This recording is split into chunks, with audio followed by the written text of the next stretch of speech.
Good morning, Downingtown STEM Academy. My name is Evanthia Voutsakis. And my name is Tejas Chigurupati. Welcome back to another episode of STEM TV, Quarantine Edition, Season 3. Before we start the episode, we would like to remind you that STEM TV is looking for new segments to air on this season of STEM TV Quarantine Edition. If you have any ideas or talents that you would like to share, click on the link in the description below for more information and submission details. Next up, we have STEM Happenings. Aparna is back again with another interview. Let's hand it over to her now. Hello, Downingtown STEM Academy, and welcome back to STEM Happenings. This is your host, Aparna Vagvala, and today we'll be talking to the one and only Mr. Lloyd. Welcome to the show. Thank you for having me. Thank you. So, how have you been doing, Mr. Lloyd? I've been doing pretty well.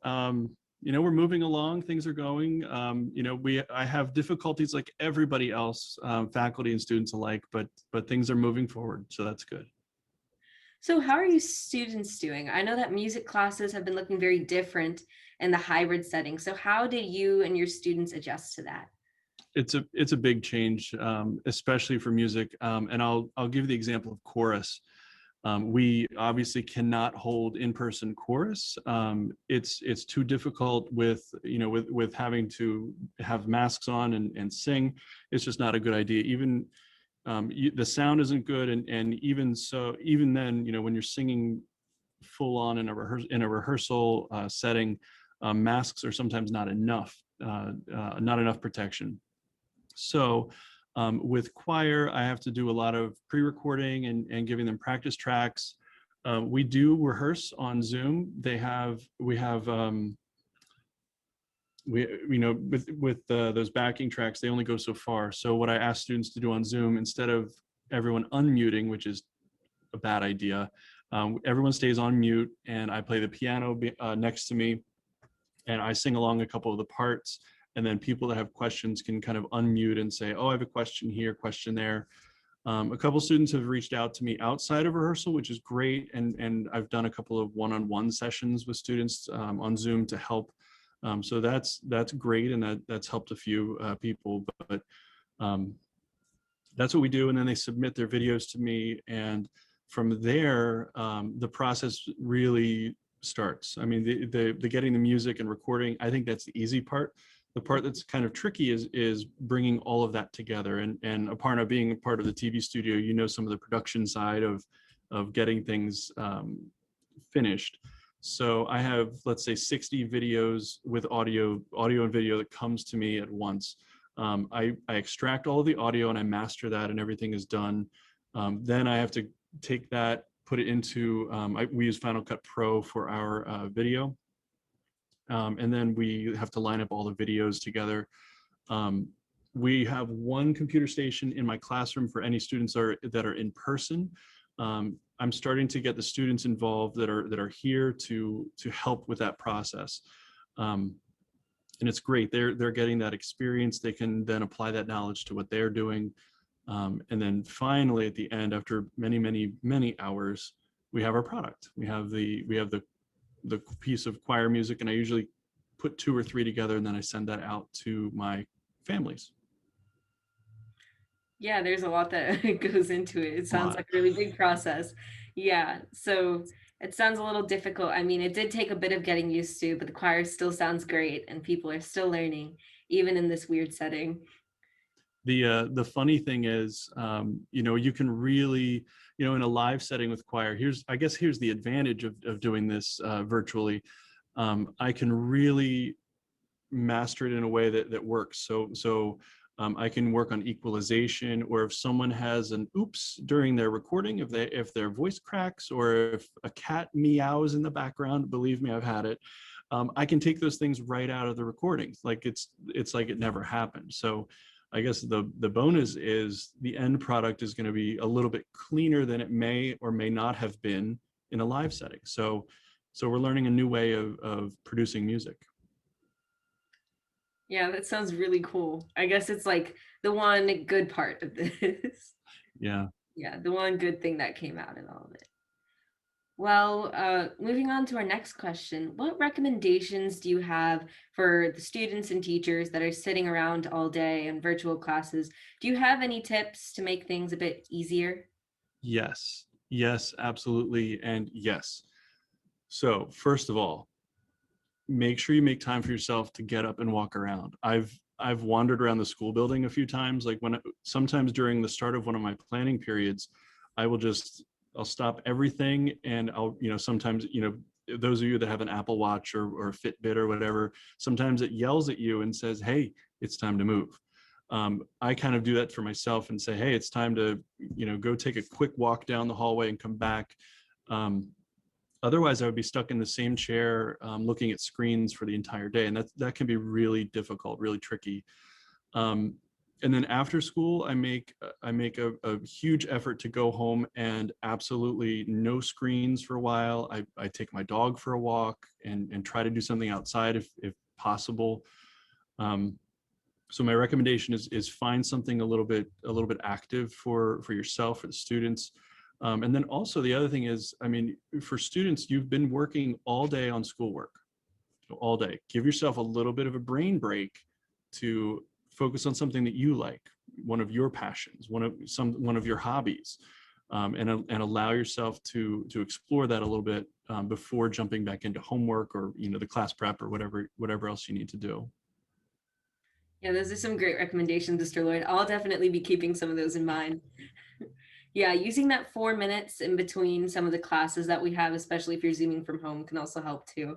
I know I like to get up and just pace around my room a little bit, and that like 1 or 2 minutes that I get between classes. I know that our phys ed teachers have spoken about different things, and they've even posted. I've seen things on STEM student life. They have some wonderful recommendations.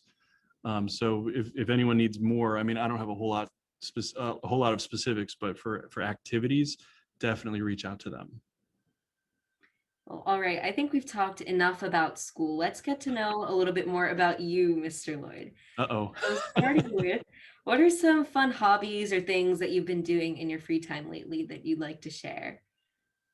I'm looking for camping trips.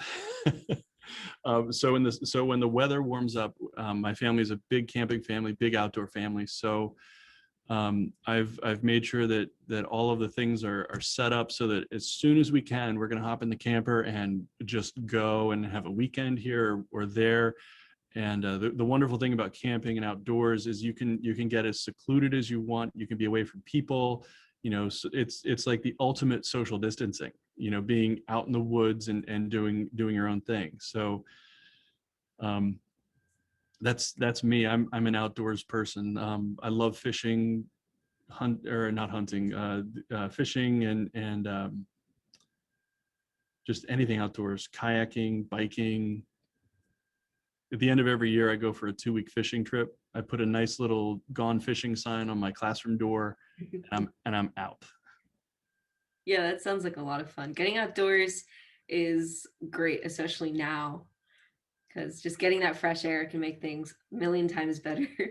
Mm-hmm. So, Definitely. moving on to our next question, what are some of your favorite local restaurants, and do you have any recommendations for the people watching the interview? Ooh, I mean, I do have my favorites. I bounce between Sal's in Lionville, but my heart really is in Downingtown with Leone's. They are my pizza place, but I love both, and Sal's is very close to our home. So pizza wise, that's what I would go for. As far as other cuisine, I love. We've been going to, I think it's called the Hong Kong restaurant in Marchwood. And I've also gotten takeout from the Himalayan grocery store in Marchwood. We're also kind of close to that. Other than takeout, I mean, ever since COVID started, I haven't really been eating out, so we don't get a whole lot of takeout or anything. But those are some of my, I would say those are some of my recommendations, my go-to places. Yeah, I like some of those places too. Yeah. So, our next question, what are some TV shows and movies that you really like or that you've watched recently? Let's see. So, if for those who know me pretty well, this isn't a surprise. I love like sci-fi stuff. I like Star Wars. Well, I love Star Wars. I've watched all of it. And when I say all of it, I mean all of it. There are a couple of teachers in the building that I sometimes talk to, and we talk Star Wars. I also love Star Trek. Some of their different series, I like that. I'm secretly watching Grey's Anatomy right now, and when I say secretly, like it's good, like my family's watching it, and I'm like, no, I don't want to watch it, and then I find myself just like staring at it, going, well, what's going to happen next, or who's this guy, or what are they, I'm secretly watching Grey's Anatomy, and I'm enjoying that show. Let's see, what else were we watching a while back? I can't remember. I mean, sometimes I just surf around on YouTube. Being a music teacher, I'm always looking for like new and different things on YouTube. I found some interesting stuff. I found the most recent one I'm in love with is this kora music from West Africa. Kora is like a stringed instrument, it's very tall. The woman's name who's the singer and player is Sona, Sona. So if anyone's interested, it has a really cool sound, and I was listening to a concert they did, and I used that for one of my IB classes for listening. But yeah, just searching around for music is a lot of fun. Yeah, I think I'll go take a look at that. That sounds cool. All right, so now for a more random question. Mr. Lloyd, what is your favorite color? Green. Cool. Definitely. It reminds me of outdoors, like not a regular like Kelly green, but I like a darker forest green kind of color. All right, so finally, this is the question that I've asked every single teacher so far on STEM Happenings. What life advice do you have for the students watching this interview right now?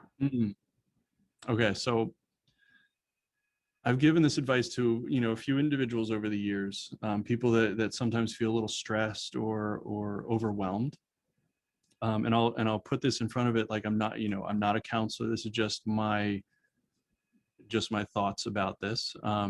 When feeling overwhelmed or stressed, I like to remind students about how school is just one piece of their puzzle right now. What I mean by that is, I sometimes talk to students and say, who are you? And you're not allowed to say the word student. You're not allowed to say the word a child. Like, who are you? Who actually are you? What makes you you? Student is only a part of that, and it's only a temporary part of that. So you're somebody's kid. You are involved in, your activities. You have all of these other pieces of your puzzle. So, and the relationships, the friendships, all of that is a part of it. So, is school important? Absolutely. Are your social interactions important? Absolutely. Are your passions important? Absolutely. All of these things are competing, and sometimes one is going to get more attention than the other. So really, I like to tell people to recognize that you are a bunch of things. You're not just one thing. If one thing starts to consume everything, then that's when I see people get stressed out. If I hear people coming into school saying, I haven't heard it this year, but if I hear people saying, oh, well, I had this paper and I had to stay up all night, and I keep hearing that thing from certain students, I try to push and say, well, what's going on? Tell me about how you're balancing everything. Are you finding time to do what you do, to do what you like to do? On my Friday classes, I always say that to my classes. I say, go do something for yourself this weekend, and I truly mean it. I want students to do their homework, absolutely, but I also want them to find time to be themselves and to find out who they are. Thank you so much for those wonderful words and that great advice, Mr. Lloyd. And that's all we have for you today on the segment. Thanks so much for joining us. Thanks for having me. It was a pleasure talking to you, and hello to everybody out there, especially those that I used to see in the hallway every day. I miss seeing all your faces, and hopefully I'll see you all really soon. As always, I'll be back soon with another interview, but until then, have a great week, STEM Academy, and I'll see you later on STEM Happenings. Thanks, Aparna, for another awesome interview. Now, if you would like your club to be featured on STEM happenings, fill out the Google form using the link in the description. Next up, we have STEM Sports. Mitchell is back again to give us all the sports updates that you may need. Hello and welcome back to STEM Sports. I'm your host, Mitchell Winegar. Let's get into today's major sports update. This past week, Carson Wentz has been traded to the Indianapolis Colts for a third-round pick this year and a conditional second-round next year that can turn into a first-round pick. While many Philadelphians are very split on this issue, I think it's both good for the team and Carson for him to get a new start. That's all I have for you this week on STEM Sports. Back to you. Thank you, Mitchell, for those sports updates. Remember to stay safe if you're playing any in-person sports. As you may know, February is Black History Month, and STEM TV has partnered with STEM BSU to bring you facts about important Black historical figures every week during the month of February. For our final week of Black History Month, BSU would like to salute civil rights leader Langston Hughes. Hughes was a Harlem Renaissance poet, social activist, novelist, playwright, and columnist. Born in Missouri, he moved to New York at an early age, becoming one of the earliest innovators of a new art form, jazz poetry. In the early 1920s, his first book of poetry was published, and he wrote an in-depth weekly column for the Chicago Defender, highlighting the civil rights movement. One of Langston Hughes' most notable works was his autobiography, The Big C. In it, Hughes provides a first-hand account of the Harlem Renaissance in a section titled Black Renaissance. His descriptions of the people, art, and going-on world influenced how the moment was understood and remembered. Before we go, we would like to remind you to #JoinSTEMTV to help us create new episodes of STEM TV Quarantine Edition. STEM TV has a wide variety of activities you can participate in, including anchoring, hosting segments, editing videos or thumbnails, and even helping live stream school-wide events. If any of this sounds interesting to you, please check out the description below for more details on how to join. That's all we have for you today, Downtown STEM Academy. Stay safe, stay healthy, stay kind, and we'll see you next week with another episode of STEM TV, the Quarantine Edition.